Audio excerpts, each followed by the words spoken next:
Alors, ton Père qui voit dans le secret saura te le rendre.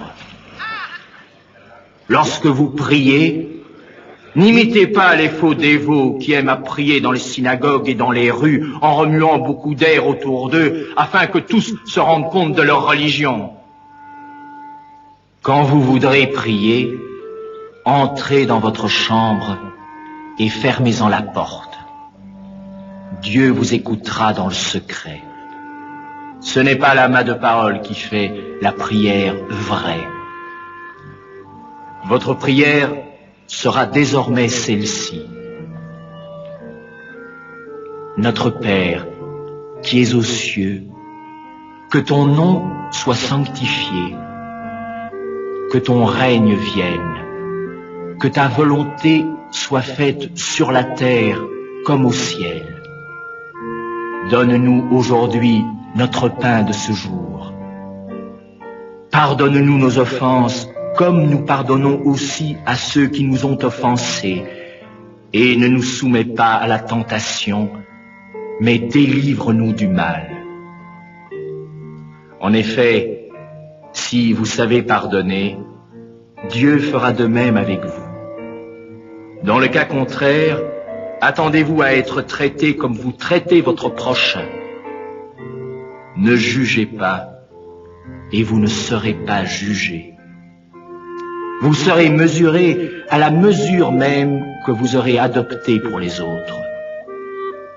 Pourquoi regarder la paille qui est dans l'œil du voisin quand une poutre se trouve dans le nôtre? Piètre amour qui nous fait dire « Viens donc ici que je te sorte cette paille ». Enlève d'abord la poutre qui encombre ton regard et tu t'occuperas ensuite de la paille qui, selon toi, empêche ton frère de voir. À l'écoute de ces sentences sans appel, beaucoup s'étaient levés en grommelant. On ne touche pas impunément au fond de l'âme humaine sans y susciter des mouvements divers.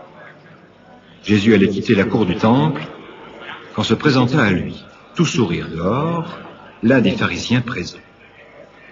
Le notable le pria de bien vouloir accepter une invitation à dîner. Il avait tant de précisions à lui demander sur sa doctrine. Jésus accepta. Et le soir venu, il se retrouva avec ses disciples dans une des plus belles demeures de la ville, devant un choix incomparable de nourritures exquises et de boissons recherchées. Le pharisien avait voulu manifestement faire les choses en grand. Les questions avaient à peine commencé à fuser qu'un silence gêné accueillit l'entrée inopinée d'une femme, violemment maquillée, qui, sans regarder personne que Jésus, qu'elle semblait connaître, se jeta à ses pieds et commença à les baigner de ses larmes. L'atmosphère était devenue pesante. Beaucoup des invités présents avaient identifié la femme bien connue de par la ville pour sa vie de prostitution. Toujours sans rien dire, elle venait de briser le col d'un vase rempli d'huile parfumée, dont l'odeur subtile s'exhalait et remplissait la salle. Jésus ne semblait ni gêné, ni scandalisé. Ne savait-il donc pas à qui il avait affaire? Qu'était-ce donc que ce prophète, incapable d'identifier une femme vivant dans le péché? Simon, je voudrais te raconter quelque chose. Mais Seigneur, je t'en prie. Un créancier avait 2 débiteurs. L'un lui devait 500 deniers et l'autre 50. Comme aucun des 2 n'avait de quoi le rembourser, il décida de faire grâce aux 2. À ton avis, quel est celui qui l'aimera davantage? La réponse n'est pas difficile. Inévitablement celui à qui il a fait grâce de la plus grosse somme. Bravo, tu as bien jugé. Cette femme à mes pieds, tu la vois, n'est-ce pas? Je suis entré dans ta maison et, sans doute oubli de ta part, tu n'as pas versé d'eau sur mes pieds selon la coutume. Elle les a mouillés de ses larmes et essuyés avec ses cheveux. Quand tu m'as accueilli, tu ne m'as pas donné le baiser de la paix. Mais cette femme que vous méprisez n'a cessé d'embrasser mes pieds. tu ne m'as pas parfumé la tête comme cela se fait si souvent en Israël. Elle a couvert mes pieds de parfum. Alors, Simon, je te le dis. Oui, je sais qui elle est. Oui, je sais que ses péchés sont innombrables. Mais ils lui sont pardonnés parce qu'elle a beaucoup aimé.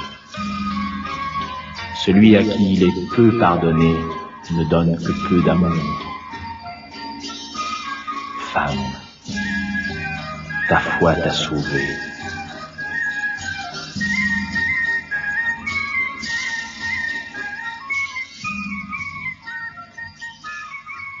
Les assistants, interloqués, se souvinrent que, quelques jours plus tôt, alors qu'on essayait de lui tendre un piège de doctrine au sujet d'une femme prise en flagrant délit d'adultère, Jésus avait employé le langage de l'amour et du pardon et renvoyé chacun à la conscience de ses propres péchés. Nul ne savait comment réagir devant une telle assurance. Mais, dans l'esprit de nombreux notables de Jérusalem, une certitude croissait.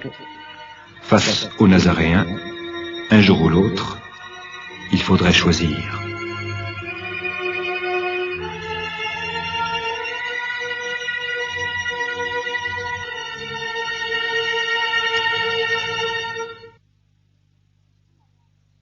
Dis maman, tu nous avais promis de nous expliquer la messe. Pas tout de suite, car si je t'explique la messe avec mes mots à moi, tu trouveras que c'est bien trop compliqué et mystérieux. Mais si patiemment nous continuons à suivre Jésus, comme l'ont fait les apôtres, c'est Jésus lui-même qui nous expliquera. La messe restera bien pour nous un mystère, mais un mystère éclairé par Jésus. Nous comprendrons au moins ce qu'il a de magnifique et d'irremplaçable.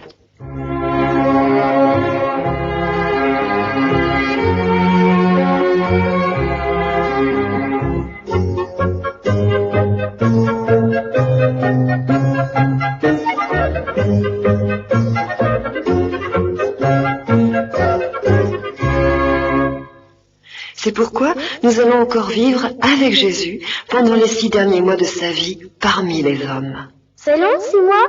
Oh, pas tellement, tu sais. Imagine à peu près la moitié d'une année d'école, passée avec ta maîtresse que tu aimes tant. Au début de l'année, tu te dis, ça va être long. Mais quand la fin approche, tu penses, déjà, il va falloir se séparer? Vous souvenez-vous de la vie cachée de Jésus? Pendant 30 ans, il ne s'était presque rien passé. Et voici qu'à la fin de sa vie publique, les événements vont se précipiter. Et chaque événement est si important que nous en gardons toujours le souvenir précis. Tous les ans, nous les célébrons. Ce sont nos fêtes chrétiennes. C'est comme Noël ou l'Épiphanie. Et comme l'Annonciation que nous avions naturellement célébrée avant Noël. Aujourd'hui, nous vivrons avec Jésus et ses apôtres les rameaux, Pâques et d'autres journées tout aussi importantes.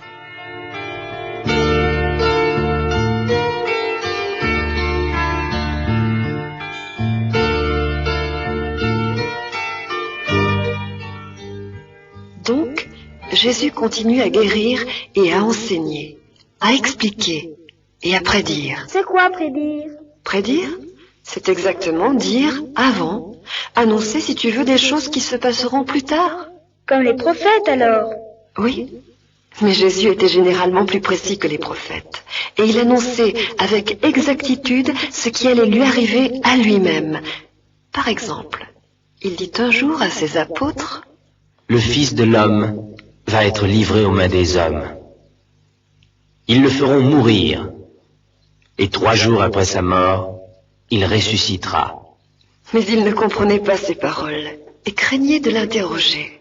Ils avaient donc peur de Jésus? Oh non, pas de Jésus bien sûr. Ils avaient peur parce qu'ils entrevoyaient seulement qu'il allait se passer des choses terribles. Vous savez bien, aucun de nous, grands ou petits, nous n'aimons penser à la mort de ceux que nous aimons. Et puis, les amis de Jésus voyaient bien qu'il avait des ennemis. Ils se souciaient parce qu'ils sentaient que Jésus énervait de plus en plus de gens. Mais c'est surtout parce que de plus en plus souvent et de plus en plus nettement, Jésus affirmait qu'il était le Fils de Dieu, que Dieu lui avait donné tous ses pouvoirs en somme. Alors, les anciens prêtres, les scribes et les pharisiens étaient comme jaloux. Ils ne voulaient pas le croire. Ils le traitaient de menteur. Déjà, à Capharnaüm, une petite ville au nord du lac de Tibériade, on amène à Jésus un paralytique porté par 4 hommes.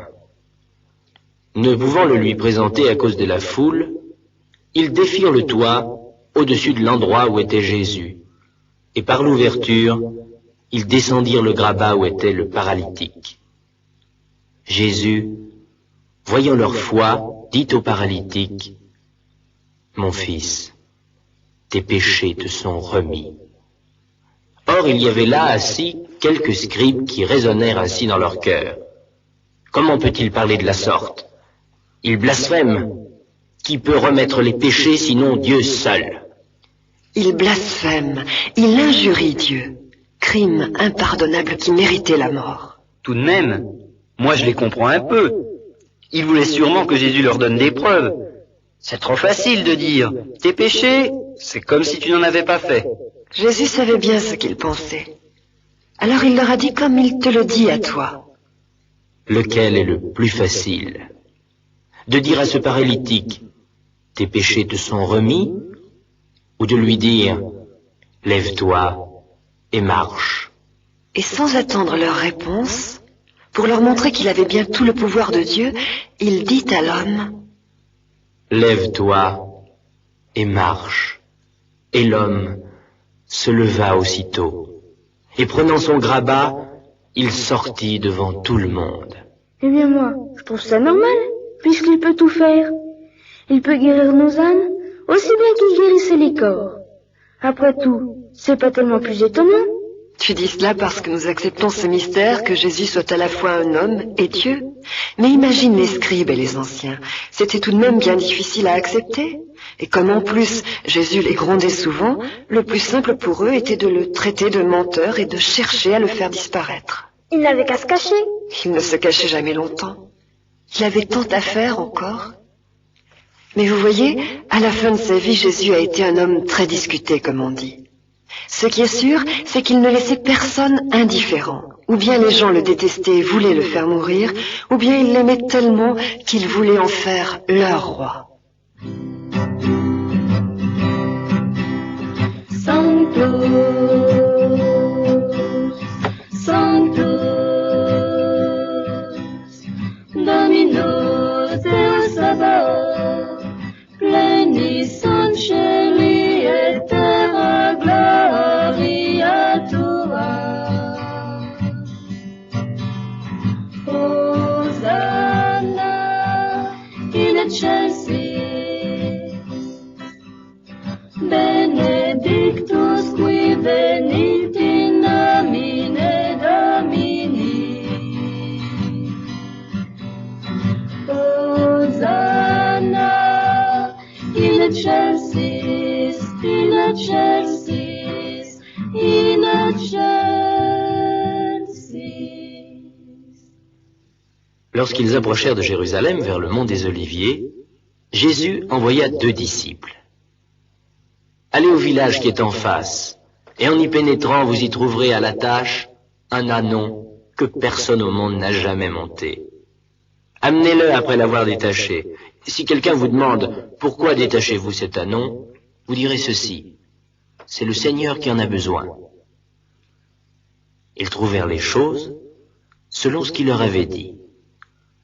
Ils l'amenèrent donc, et jetant leur manteau sur l'ânon, ils y firent monter Jésus. Une foule très nombreuse étendit des manteaux sur son passage. D'autres coupaient des branches d'arbres et en jonchaient le chemin.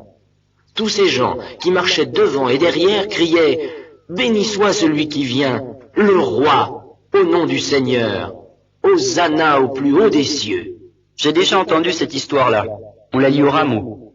C'est le jour où tout le monde porte des petites branches de buis, et après la messe, on les accroche près de la croix de Jésus. Mais tu vois bien que les gens l'aimaient. Les pharisiens ont perdu.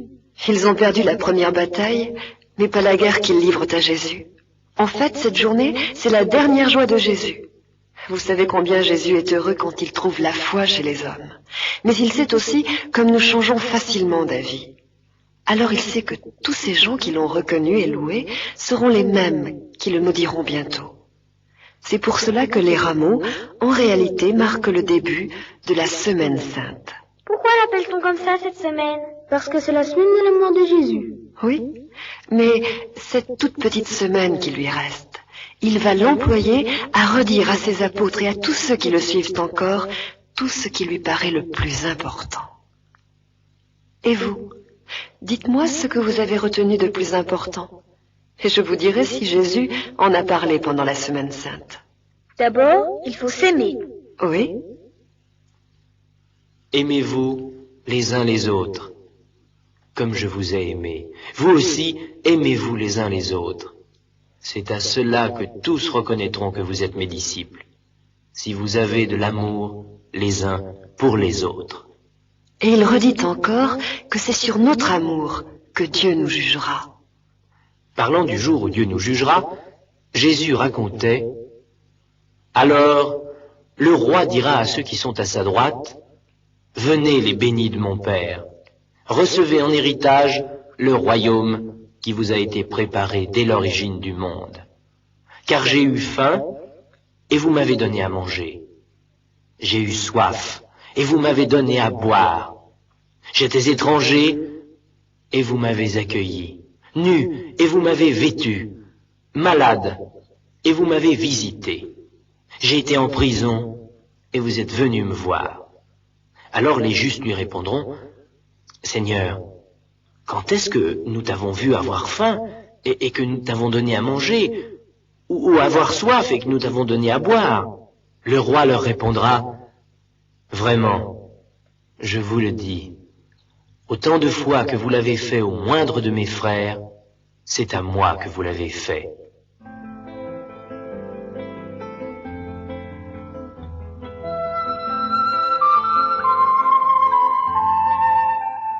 Et Jésus, a-t-il reparlé des hypocrites? Ah oui, il disait toujours, ce qui compte, c'est ce que nous avons dans le cœur, que l'important, c'était la qualité et non pas la quantité, et que tout l'étalage que nous ferions de nos bonnes actions les gâchait et nous condamnait.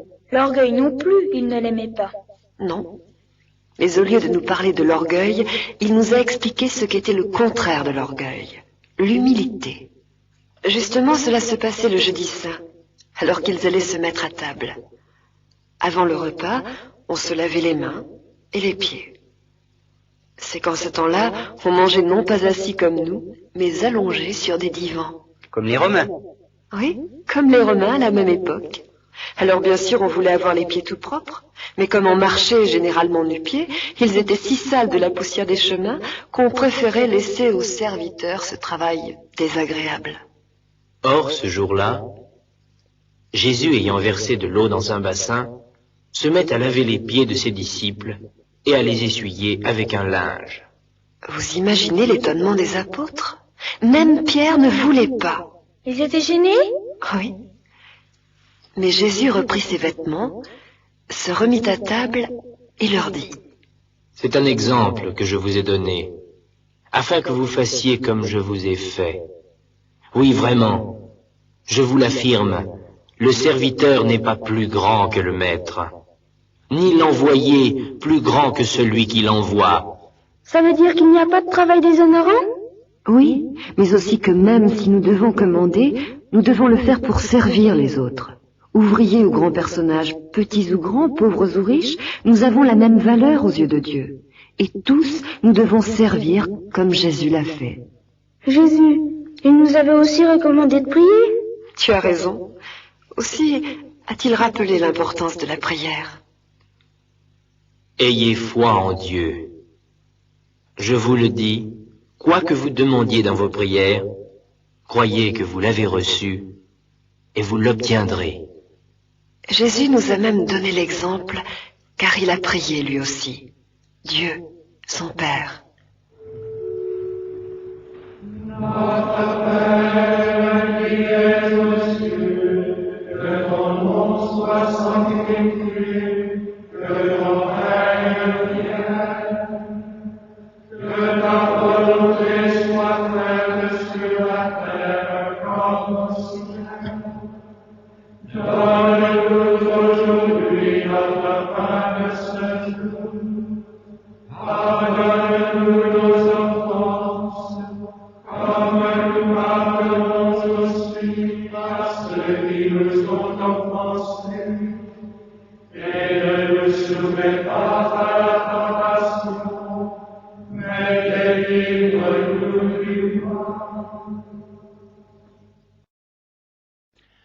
Les péchés.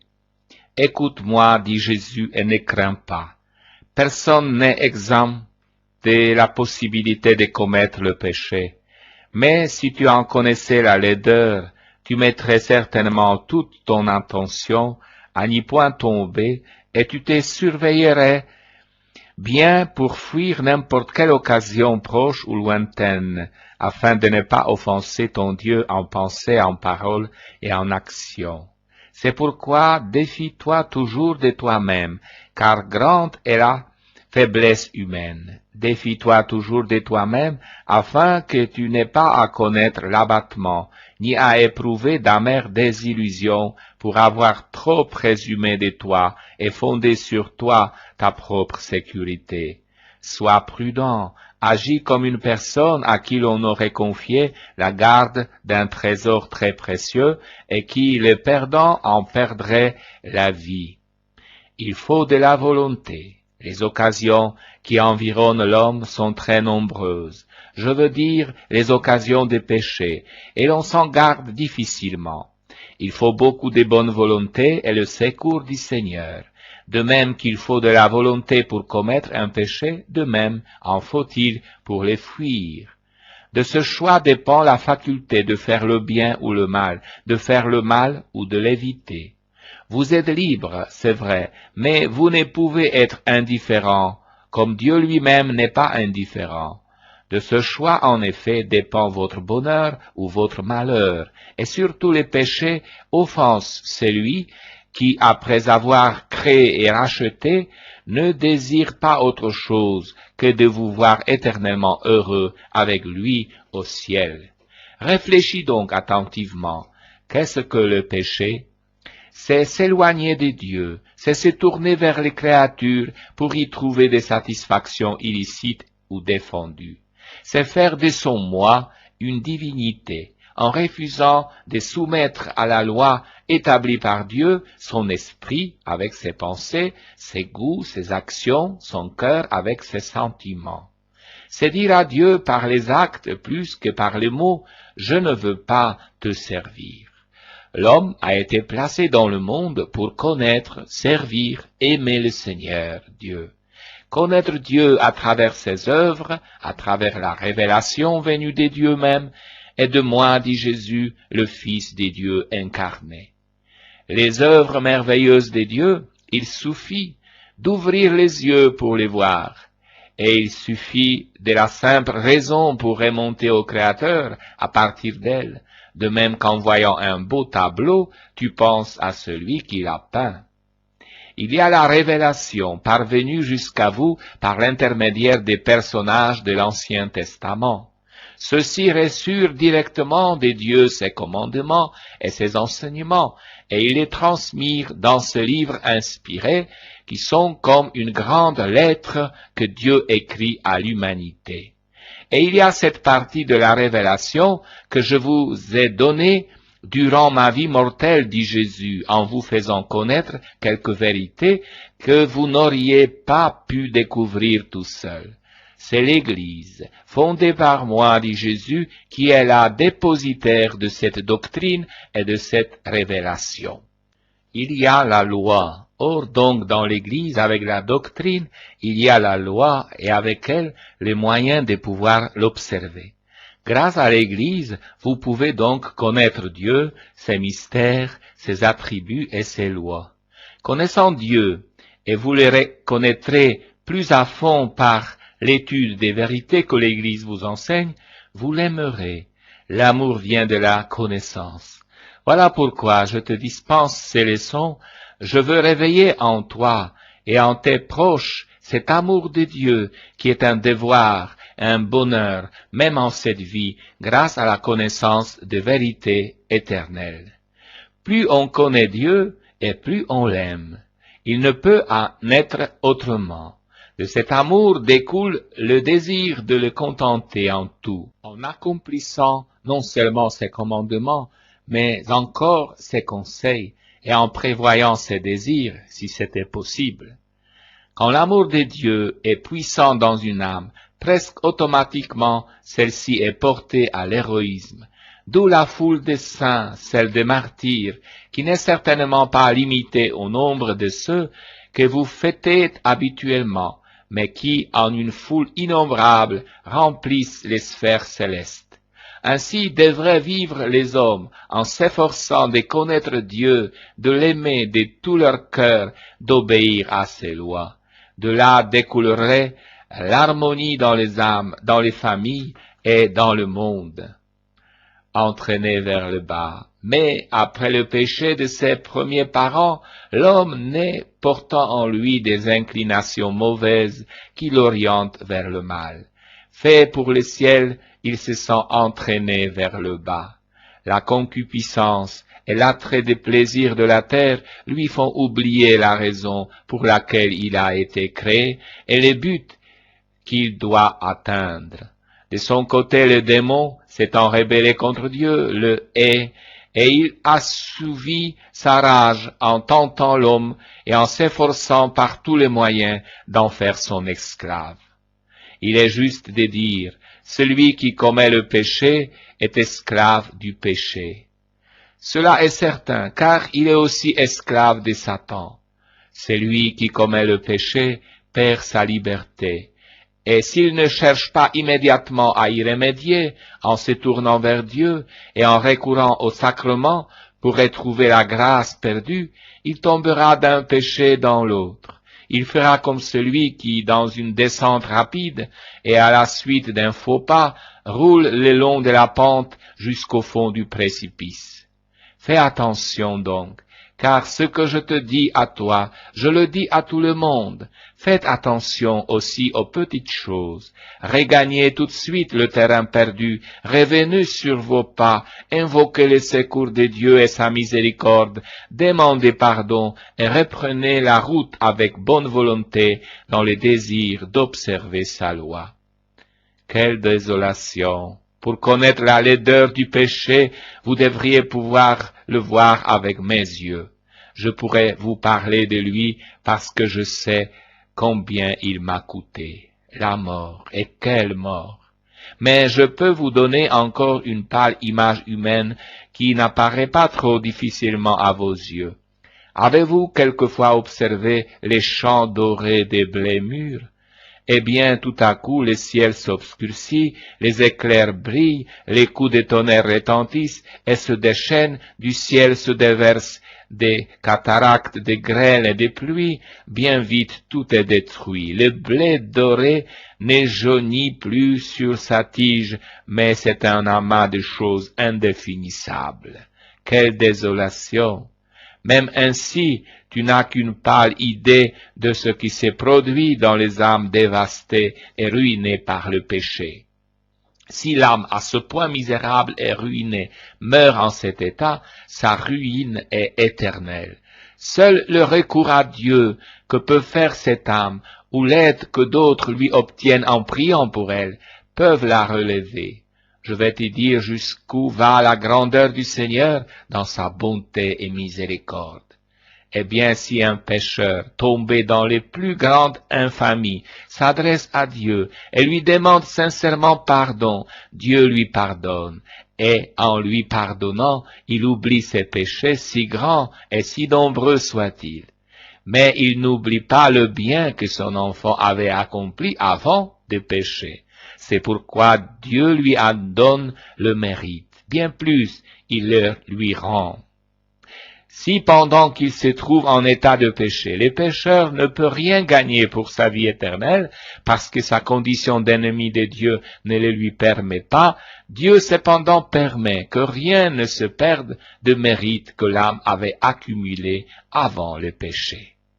Les jours les plus tristes, vois et bénis la bonté et la miséricorde infinie de Dieu. Rappelle-toi bien cependant, que le jour le plus triste de ta vie n'est pas celui où la douleur, ou la misère, ou la faim, ou toute autre chose triste ont frappé à ta porte, mais c'est le jour où, t'éloignant de Dieu par le péché, tu t'es déclaré son ennemi. Tu as préféré tes satisfactions, tes plaisirs à la loi de Dieu, et tu as perdu ce don précieux que lui t'avait fait en mourant sur la croix et en versant tout son sang, le don de la grâce. La perfection chrétienne.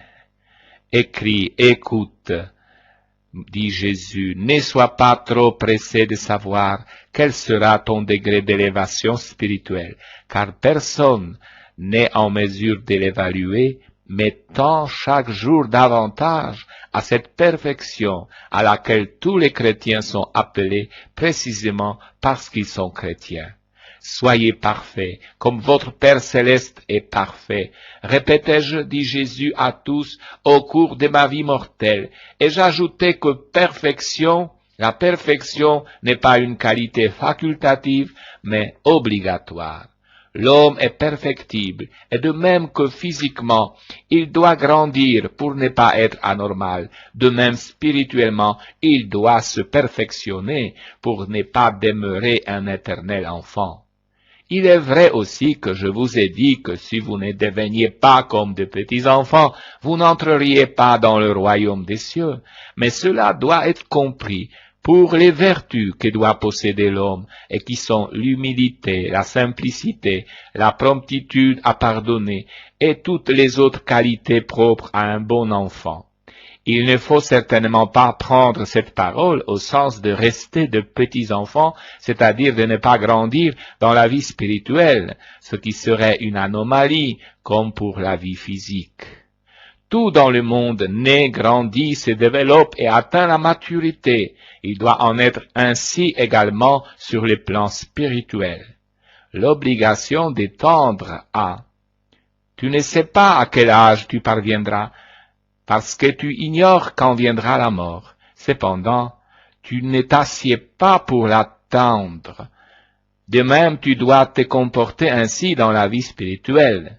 Tu ne sais pas quand le Seigneur te demandera compte de toi, de l'état de ton âme, ni à quel degré tu es parvenu sur le chemin de la perfection, peu importe. Tu dois chaque jour tendre à progresser pour atteindre le maximum, non pas ce que toi-même tu désires, mais ce que Dieu a fixé pour toi. En outre, comme tu ne sais pas à quel point le Seigneur te veut parfait, il te reste l'obligation de désirer les plus hauts degrés et d'y tendre. Tu me demanderas en quoi consiste cette perfection chrétienne. Je te l'explique, dit Jésus. Tout le monde n'a pas le même degré de visibilité. Il y a ceux qui voient bien de loin et de près, ceux qui voient bien de loin seulement, d'autres de près uniquement. La vision parfaite, c'est la première. Les autres degrés de vision sont défectueux, mais tu peux les corriger grâce aux lunettes et les rendre presque aussi parfaits que la première. Dans la vie spirituelle, il y a aussi une perspective, une manière de voir les choses de Dieu. Les voir avec clarté dans la lumière de Dieu serait désirable et parfait. Mais très souvent, ce n'est pas possible. Notre incapacité ou le manque de dons supérieurs ne nous permettent pas de bien voir. Dans la vie spirituelle, il faut aussi nous pourvoir des moyens qui nous aident à éclairer notre intelligence, à discerner et à apprécier les choses de l'esprit. Tu n'es pas seul dans cette étude et tu ne marches pas sans but. Tu as devant toi mon exemple, dit Jésus, celui de ma mère, celui des saints, et tu sais que le sommet à atteindre, c'est mon Père. De la meilleure manière. Maintenant, j'en viens à la pratique. Ta vue est parfaite si tu vois bien. Ta main est parfaite si elle possède ses 5 doigts. Remarque qu'elle ne le serait pas si elle en possédait 6, parce que ce serait quelque chose en plus de ce que l'homme normal possède. Elle doit se mouvoir sans difficulté dans tous les sens pour pouvoir accomplir les travaux qui lui sont propres. Maintenant, voyons dans le domaine spirituel. Tous nous avons des facultés, vous avez tous reçu des dons.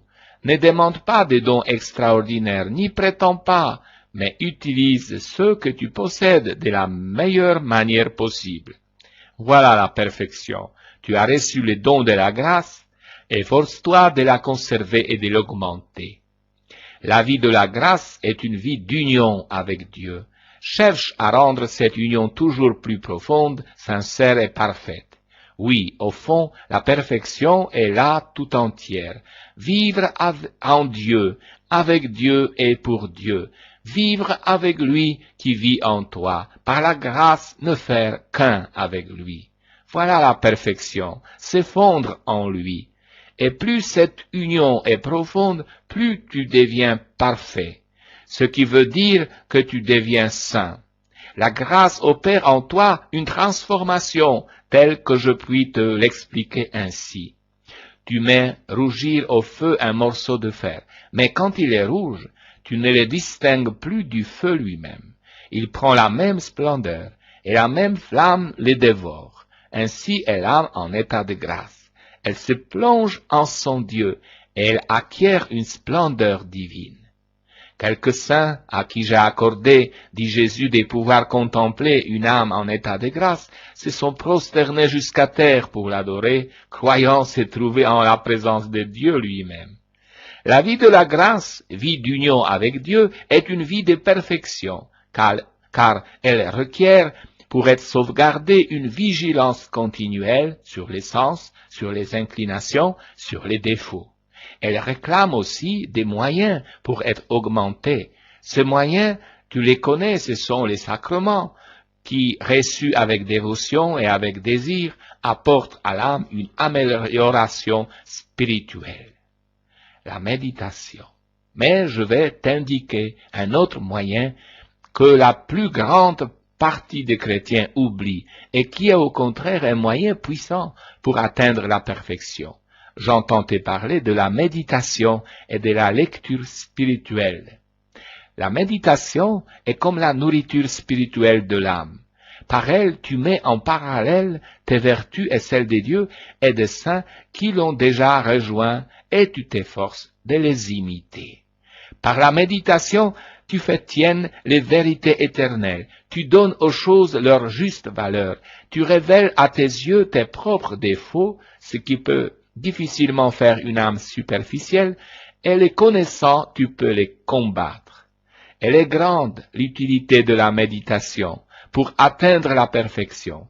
Elle est si grande que je te dirais de ne jamais l'abandonner, car, ayant été un moyen infaillible pour d'autres saints, elle le sera aussi pour toi. Je ne puis m'empêcher de te rappeler à quel point, dans l'Évangile, on dit à propos de ma mère qu'elle voyait, observait et méditait tout ce qui arrivait en moi et autour de moi, dit Jésus. Eh bien, toutes ces choses, elle, ensuite les conservait dans son cœur. Voilà le fruit de la méditation, conserver dans son cœur les choses de Dieu.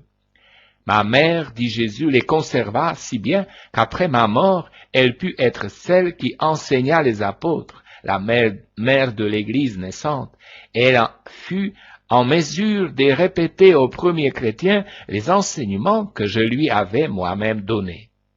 Sache donc élever ton esprit de la terre au ciel et de la méditation de ma vie, des mystères et des vertus contenus en elle, sache retirer les enseignements nécessaires à ta vie spirituelle.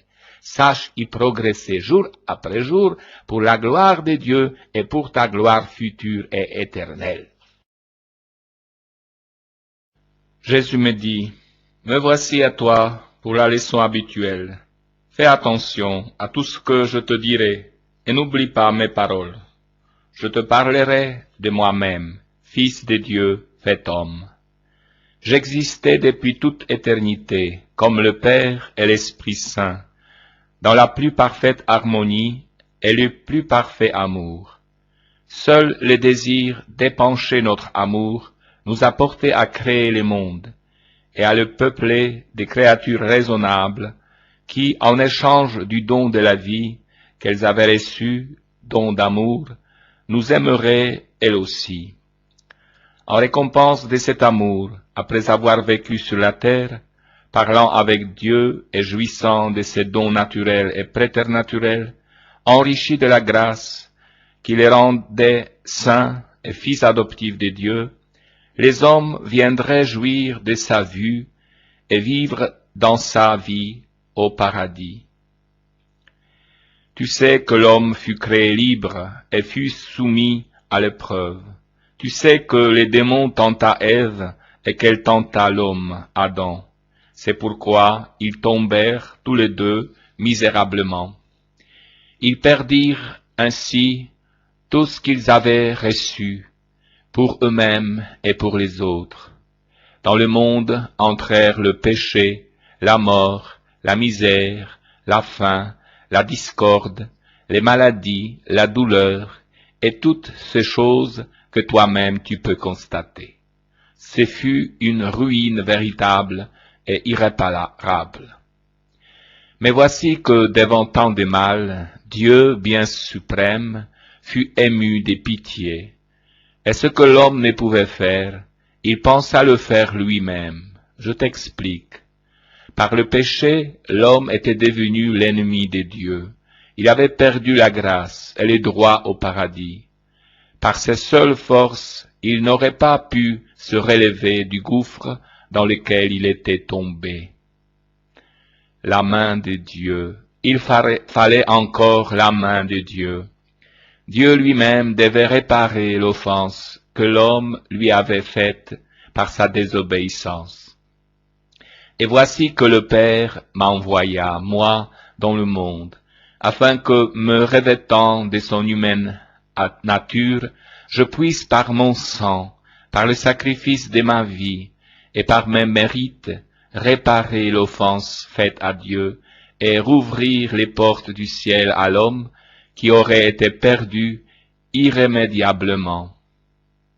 De même que la création avait été un don d'amour, de même la rédemption a été un immense don d'amour.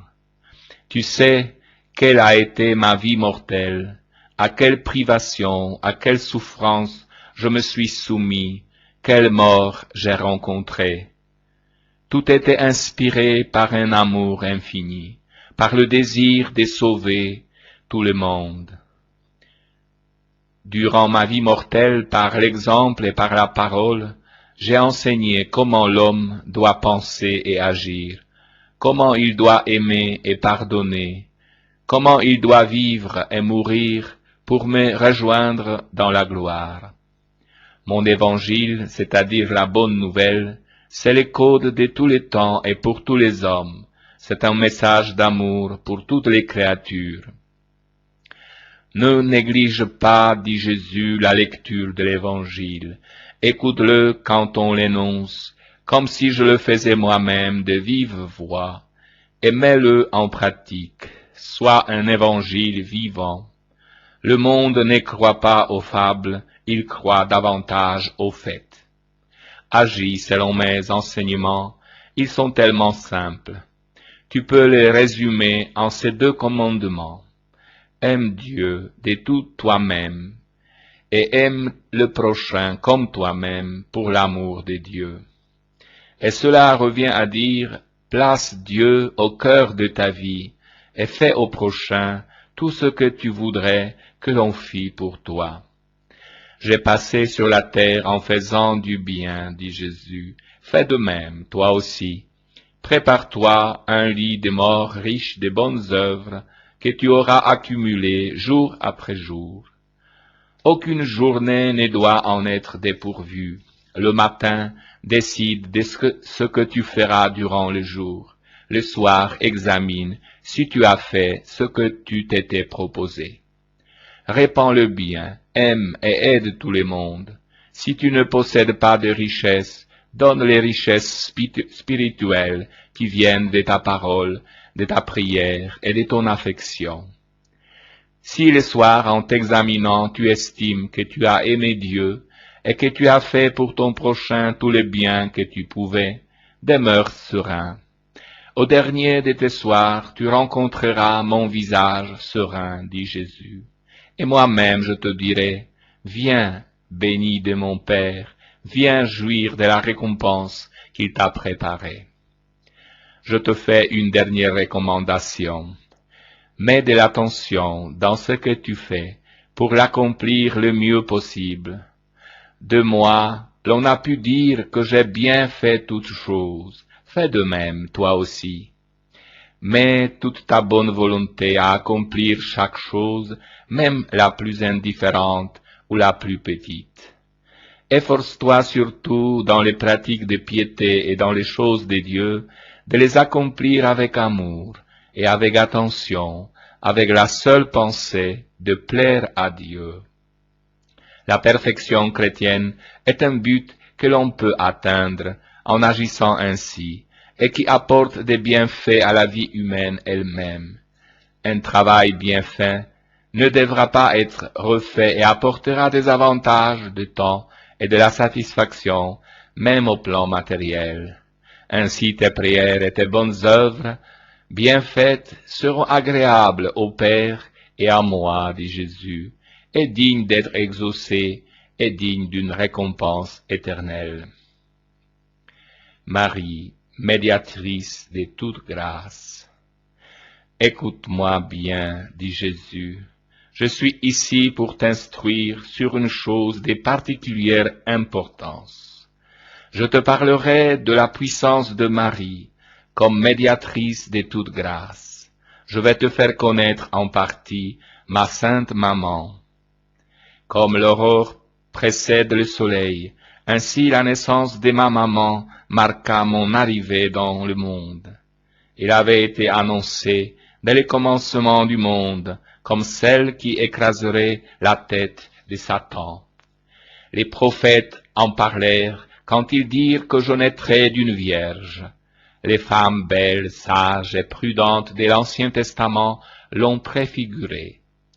Esther, qui se présenta au roi pour obtenir la grâce de son peuple, figura Marie qui sans cesse se présente au Père afin d'implorer miséricorde pour tous les hommes. Même Qu'Assuérus se laissa toucher, de même mon Père et le vôtre restent conquis par la beauté, la grâce, la splendeur de l'âme et du corps de Marie, sa fille bien-aimée, épouse de l'Esprit Saint, mère de son Fils. Assuérus épargna son peuple pour l'amour d'Esther. Si le Père une fois encore a pitié de vous, c'est parce que l'intercession de Marie l'emporte dans son cœur. Elle est contrainte d'user continuellement de sa miséricorde plutôt que de sa justice. L'antique Judith, qui coupa la tête d'Holoferne et libéra le peuple des assauts de l'ennemi, nous parle de Marie, qui, forte de la puissance de Dieu, vainc les démons, lesquels sèment dans le monde les péchés, la haine, la discorde et la mort. Marie est la nouvelle Ève, qui donne au monde les nouvelles Adam. Elle est comme une réhabilitation, comme une renaissance, une nouvelle époque, un nouveau monde, celui qui commence avec la naissance de cette femme merveilleuse, la pleine de grâce, l'Immaculée. Par sa venue, le monde peut regarder l'avenir avec sérénité. Elle apportera le Rédempteur et sera co-rédemptrice. Tous trouveront en elle une maman, et en elle, tous trouveront secours et salut. Cœur maternel, aucune créature n'a été et ne sera meilleure et plus sainte qu'elle, la Sainte Vierge Marie. Son cœur est modelé sur le mien, dit Jésus, et il n'est pas de misère, de souffrance, de douleurs, devant lesquelles elle puisse demeurer indifférente ou sourde. Toute larme a une répercussion sur son cœur maternel. C'est pourquoi elle désire, veut et peut aider tout le monde. Je te dis, dit Jésus, qu'elle peut aider tout le monde parce qu'elle est puissante par un don de Dieu. Bien plus, elle est toute puissante par grâce. Un bon fils ne peut rien refuser à sa mère pleine de bonté qui lui demande des services. Ainsi en est-il entre Marie et moi, dit Jésus. Dieu a même décidé que toute grâce accordée aux hommes passe par ses mains. Dieu ne peut Elle ne veut rien lui refuser, car elle a payé par la douleur et par l'amour tout ce qu'elle demande. Elle mérite tout par la bonté et par la confiance avec laquelle elle le demande. Mes enfants, dit Jésus, imitez-la, ma douce maman, quand vous voulez être exaucés dans vos besoins. Ne vous contentez pas de demander avec les lèvres et ne vous découragez pas dès que vous voyez que vous n'êtes pas exaucés. Au cours de ma vie mortelle, je vous ai dit que certains démons se chassent par la prière et par le jeûne. Faites de même, vous aussi. À la prière faite en état de grâce, unissez un peu de pénitence, quelques sacrifices. Acceptez et offrez vos souffrances au Seigneur, et lui ne pourra pas ne pas vous exaucer, parce qu'il verra reproduite en vous Marie très sainte. Adressez-vous à elle dans la prière pour la rendre plus efficace, et ayez confiance. Éternels enfants, tout ce qui est bien pour vous vous sera accordé.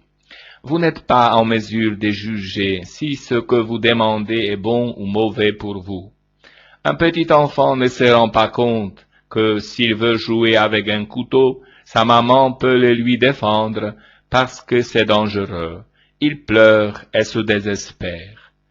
Vous, vous êtes comme d'éternels enfants. Vous croyez que tout ce que vous demandez vous est nécessaire. Mais Dieu voit bien au-delà, et c'est ce dont vous avez vraiment besoin. Demandez donc par l'intercession de ma mère, demandez tout, mais laissez Dieu décider, et abandonnez-vous à sa divine volonté. Aimez-la, ma mère, dit Jésus, et faites-la connaître et aimer. Heureuses les familles qui l'ont établie maîtresse et reine. Je ne vous dis pas qu'elles seront exemptées de la douleur. Cela ne peut être, car la douleur est une triste hérédité à laquelle personne ne peut se soustraire. Mais il y aura la foi et la force pour la supporter. Il y aura la joie même dans la douleur. Il y aura paix, harmonie, car là où entre Marie, les démons fuient. Sentez-la, toujours proche de vous, cette créature sublime, car elle peut être auprès de tous et aider tout le monde.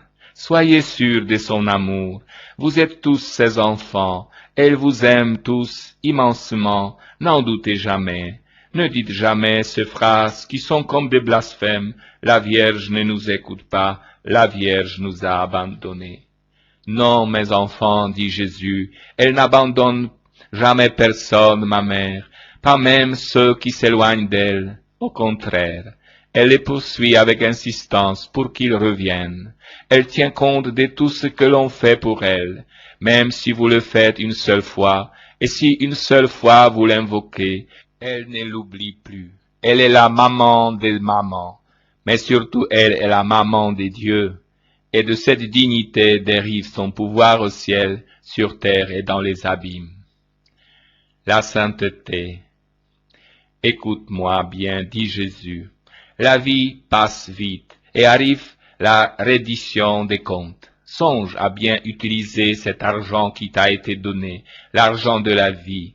Pense à la sainteté et soucie-toi de l'atteindre, car c'est cela que ton Dieu veut de toi. C'est pour cette raison qu'il t'a créé. Tu dois être saint, c'est-à-dire parfait. Tu dois sans cesse tendre à devenir meilleur, en rendant de ta vie toujours plus conforme à mes enseignements, dit Jésus, et à ma vie. Je suis né, j'ai vécu et je suis mort pour être ton modèle en tout. Imite-moi, dit Jésus, dans ta vie spirituelle et dans ta vie de piété. Fais en sorte que tes prières soient l'expression sincère de ce que tu ressens dans ton cœur et de ce que pense ton esprit. Combat les distractions, quel que soit leur genre, car le fait d'y céder est un défaut, et par elles, quand elles sont volontaires, se perd une grande partie du fruit spirituel que la prière apporte avec elle. Vis ta vie intérieure en te souciant seulement d'augmenter la grâce qui te rend agréable au Père, et approfondis toujours davantage mon amitié avec toi. Vie d'amour correspond à l'œuvre que l'Esprit Saint est en train d'accomplir dans ton âme, en les sécondant dans les inspirations qu'il t'envoie et dans la vie d'amour que sans cesse il te manifeste. Exerce-toi à la patience envers toi-même, en supportant tes défauts, que tu ne peux supprimer en un instant, mais derrière lesquels et avec lesquels il te laissera peut-être combattre pendant toute ta vie. Exerce-toi à la patience envers les autres, qui, comme toi, sont imparfaits, car vous êtes tous pécheurs, mes enfants, dit Jésus, et vous êtes tous inclinés au mal, et mutuellement avec patience vous devez vous supporter et vous corriger.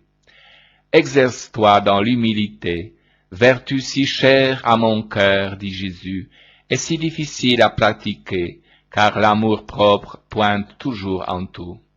Reçois les humiliations avec tranquillité, elles sont très précieuses pour te garder dans la basse estime de toi-même et pour te faire vivre dans les détachements du monde. Prie-moi toujours pour que je garde présente à tes yeux l'insuffisance du peu que tu sais faire et la grande imperfection de ce que tu fais. Et il te sera facile de recevoir les remarques et les reproches dans une sainte paix. Exerce-toi dans la charité, base de la vie chrétienne, sans laquelle même il n'est pas possible d'être chrétien, car le chrétien doit aimer. Le christianisme est amour. Rappelle-toi que cette vertu ne consiste pas dans l'aumône, mais qu'elle est une richesse spirituelle qui vient du cœur. Grâce à elle, tu aimes tout le monde comme toi-même, et plus que toi-même, tu te sacrifies pour ton prochain, au point d'être prêt à donner ta vie pour l'aider, le secourir, le soustraire au danger. L'aumône est un acte de charité qui a une portée plus ou moins grande selon les intentions et l'amour qui l'inspirent ou la font accomplir. Que d'aumônes sans valeur font les hommes. Mon grand apôtre Paul a bien parlé quand il a dit « Même si je donnais tous mes biens aux pauvres, et que je n'ai pas la charité, je serais comme un cymbale retentissante. » Efforce-toi d'affiner toujours plus ton esprit en prenant part aux souffrances d'autrui et en ne faisant jamais souffrir personne. Fais bénéficier tout le monde des richesses spirituelles dont tu bénéficies toi-même, parce qu'elles ne sont ni ta propriété privée, ni en ton exclusive possession. Mais elles t'ont été données pour qu'avec toi en jouissent tous les autres qui t'approchent. Répands la joie. Si tu le peux, garde en ton cœur les choses qui pour les autres sont cause de peine. Répands beaucoup de joie, parce que c'est un signe que tu vis uni à Dieu. Si ta vie même dans les amertumes est pleine de joie, sois tranquille. Elle est remplie de Dieu. Donne de la joie à tout le monde, ce qui revient à dire, donne Dieu, donne l'amour, donne la grâce, donne la bonté, donne la consolation. Après tout ce que je te dis de faire, que recueilleras-tu? De la part des hommes, probablement rien. Qu'ai-je recueilli, moi, après ma vie tout entière dépensée à faire le bien? La mort en croix, la crucifixion, mais la gloire éternelle que mon Père te donnera en récompense de ta sainteté sera la meilleure récompense. Et sans cesse recours à mon cœur, source de vie et de sainteté, dit Jésus, et recours à ma mère, qui a atteint les plus hauts sommets de la sainteté et de la perfection.